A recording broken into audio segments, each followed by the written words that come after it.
Greetings, everyone. So, as you can notice, I am in a different ship. This isn't the ship I'm normally in. I've done some off-camera grinding. I am now in a snow, and I am a Scandro rank. Able to hold 120 crew members. The snow requires 120 crew members to be at maximum effectiveness. I'm not sure what this is. This is the first time I have ever gotten it.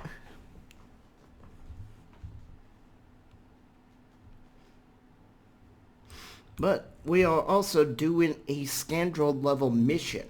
This entitled means that I will be fighting against a bigger ship than normal. So no more Lynxes, no more cutters, no more privateers. I'm going to be jumping in and fighting against Tier 6 or Class 6 ships. And I've loaded up my ship with Class 8 and Class 9 cannons. I say 9 because, well, if you notice, there's 2 guns right here in the very front of the snow. And if we turn around, there's 2 back guns. Those can only be 9 or 10. I think they're actually just 9. So they're both 9 levels cannons. And we are fighting against a pickle.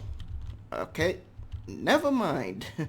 I guess even these higher level missions will still bring out some 7th class ships. So, oh.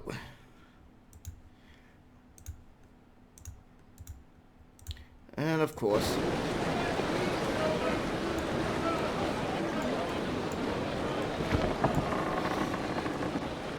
I did that because it's a little hard to find these missions.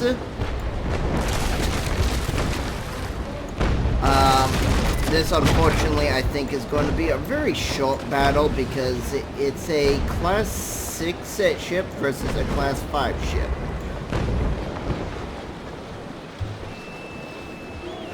And already you can see how much damage I've inflicted on him just from a full volley.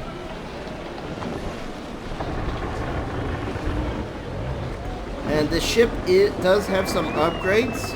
Oh, he's not even gonna... Oh, that one bounced. Did you see that? It flew right through the... right over. Yeah, your shots will ricochet if the enemy is turning at the right point and right time. Which I like that. I love the physics of this game. I've actually had a cannon bounce off an enemy ship and actually impact my own ship. We were so close that it just ricocheted and did damage to me. It was like, wow, that is so awesome.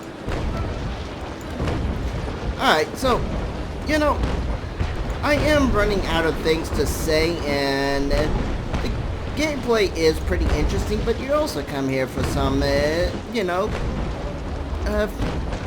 what is it? I want to say reaction, but you come here wanting some personality and stuff, and that requires me to talk. Unfortunately, if I'm out of things to talk about, oh, there's another bounce, but that was a good hit. Then I can't really be a personality for this video, and it's like, what's the point of coming here to watch me?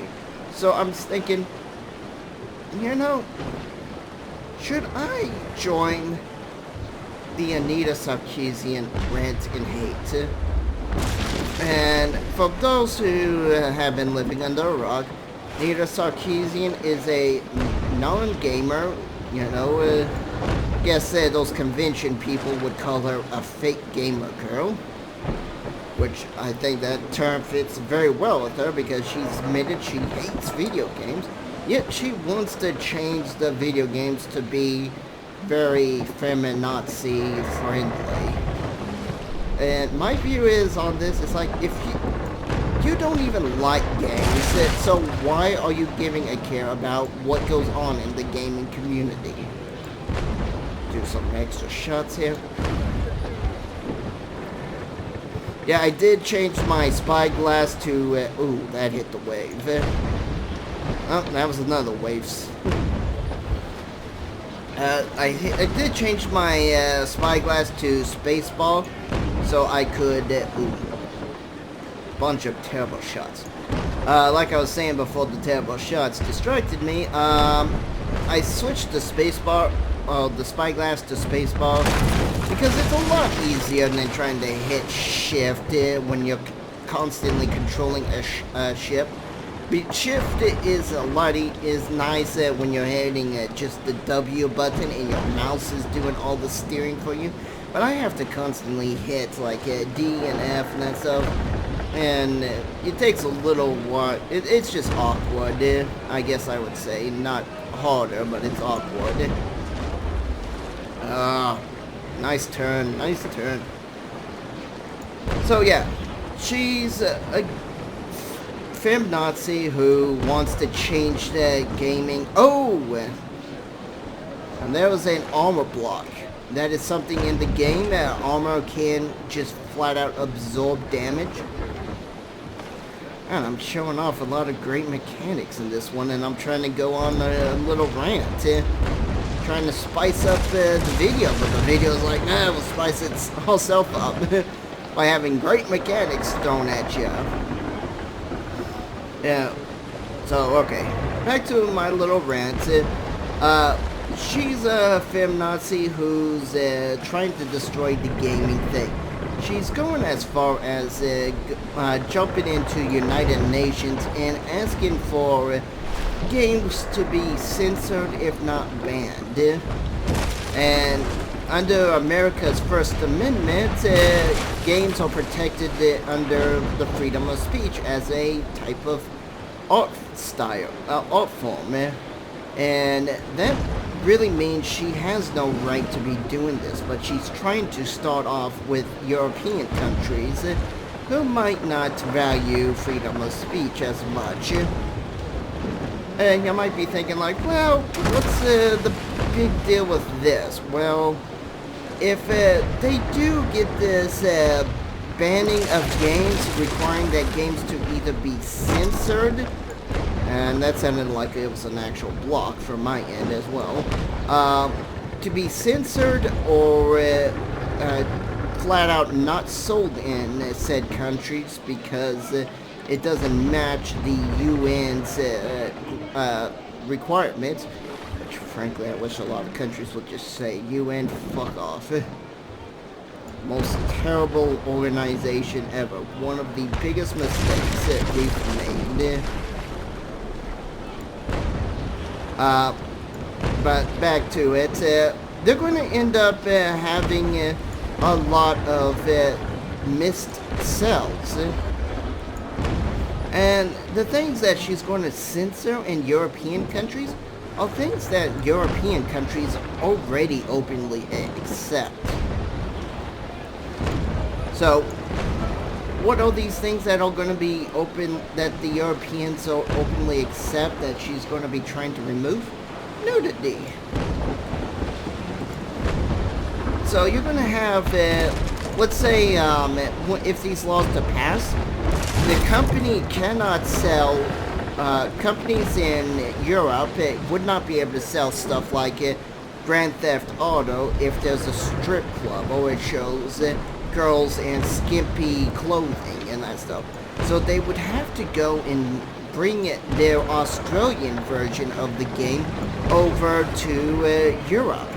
And let me tell you, Europeans will not sell this, which will mean that the game will end up being at a loss in revenue, meaning the likelihood of the company from making another game drops a lot.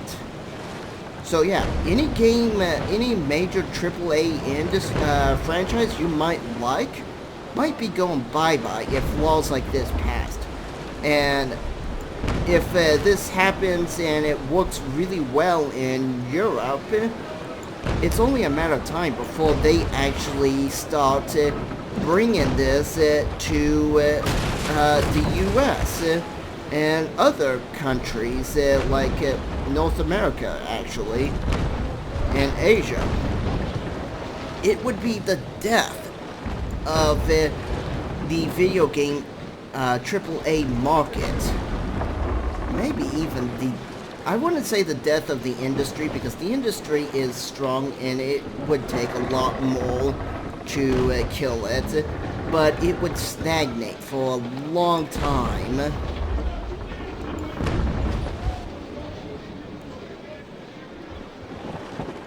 And this is the big thing. I mean, she's trying to kill an entertainment that she doesn't even like. I wouldn't say kill. I guess I would say severely cripple and hurt. And I just don't like that. I don't like the idea of this one person getting so much power that she's dictating what we can and cannot do as a society. And it's the same with SWG. SWG, social justice. No, SJWs, social justice warriors, and feminazis and that stuff. They're stifling all freedoms and removing it because, they're not getting their way. I know my ship has 2 leaks, but if you look how much water I'm taking in, because of this being a larger ship, it's going to take it's going to take longer to flood my ship and sink it. This, of course, the 2 holes, the 2 leaks would have been a death sentence on the cutter. And this Piccolo, it's like anything of the tier 7 class, 2 leaks would definitely be a death sentence. But this is a class 6 warship, so it can survive a little bit of water. And I'd rather take in a little bit more water and be able to fire more volleys into the enemy ship than worry about, what's it called? Then worry about what little water I'm taking it. You see right there, I've won. We can end the match. And don't get me wrong, not all SJWs are all bad. There are some good ones out there. For example, the people who made Steven Universe.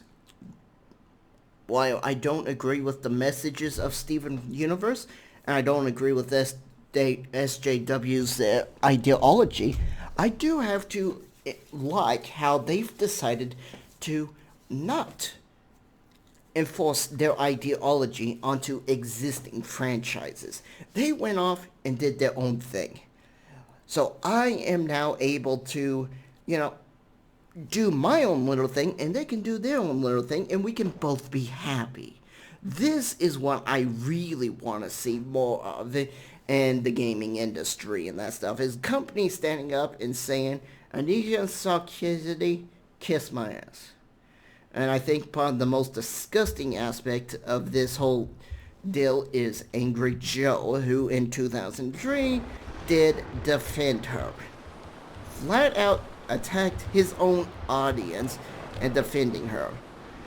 And that is just disgusting. But then again, he's part of that Polaris group or whatever they are on YouTube. And I've just noticed those guys tend to be the most toxic, damaging community for YouTube. Now, I know you're probably thinking like, well, they have PewDiePie on that thing, and he's not toxic. No, he's not, but at the same time, he comes with his own set of things that, hey, this is what gamers look like, and his whole stick is that he's a clown. He's an immature clown, and you know what? People like that. That's fine. That's entertainment. But and since he's also the most popular YouTuber out there, he's putting a image of what gamers are. And I'm worried about that because, communities will take Anita Sarkeesian more, I don't want to say correct, but they will look at her and go with her side over gamer sides because, people like PewDiePie and Yuxcast, giving us an image of immature children. And that's the end of this wrap. This is the end of this episode. I will see you guys next time.